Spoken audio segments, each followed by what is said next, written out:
as soon as I go through just a few terminological points, we'll talk about definitions and concepts, some about the relationship between nutrition resilience and agriculture, and as we go along, some general observations on resilience strengthening efforts. As you know, USAID has been formally involved in the resilience programming side since about 2012.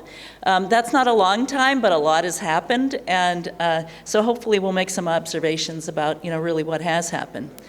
So USAID has a definition. It's very broad, and it's deliberately broad and quite inclusive. It's the ability of people, households, communities, countries, and systems to mitigate, adapt to, and recover from shocks and stresses in a manner that reduces chronic vulnerability and facilitates inclusive growth. Okay, so I think it's quite a lovely definition. It's inclusive. It doesn't tell you a lot about empiricism and metrics, and we'll get into that in a little bit, but it's quite a good definition for a large agency that's trying to do something about resilience strengthening. And there's a more streamlined definition that kind of says something like that: the capacity that ensures adverse stressors and shocks do not have adverse long-term developmental consequences. That comes from an interagency working group that I'm part of that's led by Food and Agriculture Organization. In resilience, there's always at least three components of concern. One is a set of capacities of individuals, households, organizations, societies, to confront risks and shocks. A second is realized in relation to a disturbance, a shock, a stress. Shocks, many that we deal with in the region: droughts, earthquakes, short acute shocks, medium duration shocks, and stresses, or longer-term negative trends that are really affecting the capacity of human ecological systems to thrive. And then to affect well-being outcomes and trajectories. And we talk a lot about trajectories, well-being outcomes and trajectories. How is well-being moving over time? What is well-being? And there's a lot of debate around that. In our group, we tend to look at well-being in terms of food security, in terms of less so, but I'm promoting nutrition.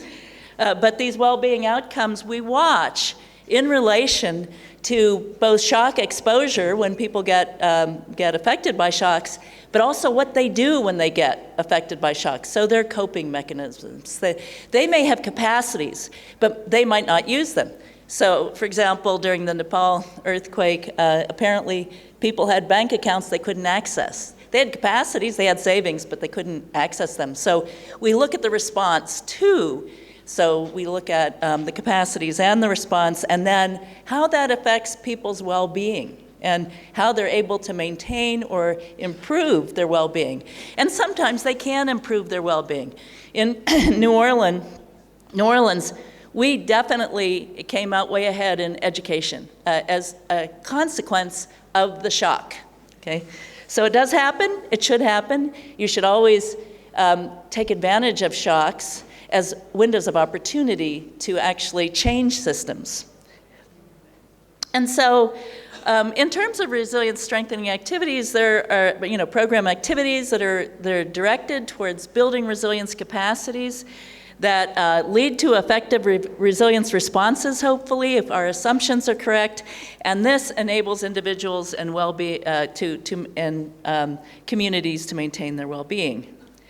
And there are three types of capacities that we call absorptive resilience capacities, which are just the ability to absorb the shock. Adaptive, which is the ability to anticipate and do very mitigative and adaptive things to improve your livelihood strategies or other strategies in your communities. And transformative resilience capacities. And I want you to think about transformative, particularly here in Nepal, because you have this enormously exciting opportunity with the devolution of resources and governance to the local level to have very important transformative effects in communities. And so I would definitely encourage you to consider transformative capacities. Now, some of them are slow changing. Some of the big transformative capacities are related to things like social inclusion, which we know has is a major problem in this region and many others.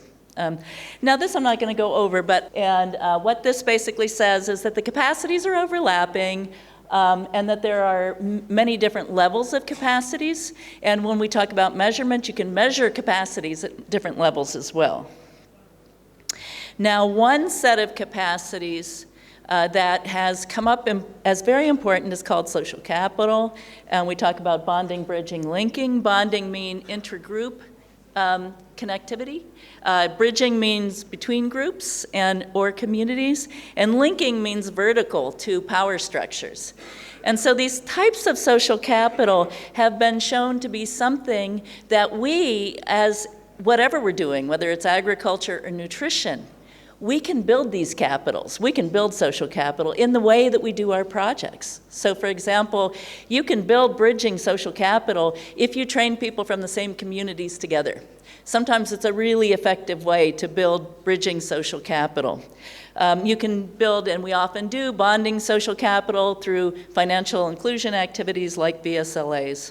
So I will skip this one. And I also, just to mention that nutrition as a well-being outcome is something that I have very much thought has been neglected, so I'm really glad that one of our panelists is going to talk about that today.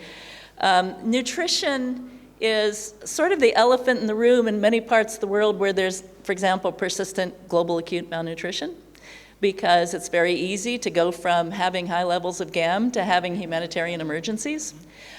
So we ought to be very concerned about nutrition as a resilience capacity and as a well-being outcome. And, Nepal is on a great trajectory, but as you can see, there's a lot of work to do still. That's stunting, wasting is quite similar, and micronutrient deficiencies in some areas are going up. So we have work to do there, and it's a really important consideration. It's a resilience capacity, and it's also a well-being outcome that you should track.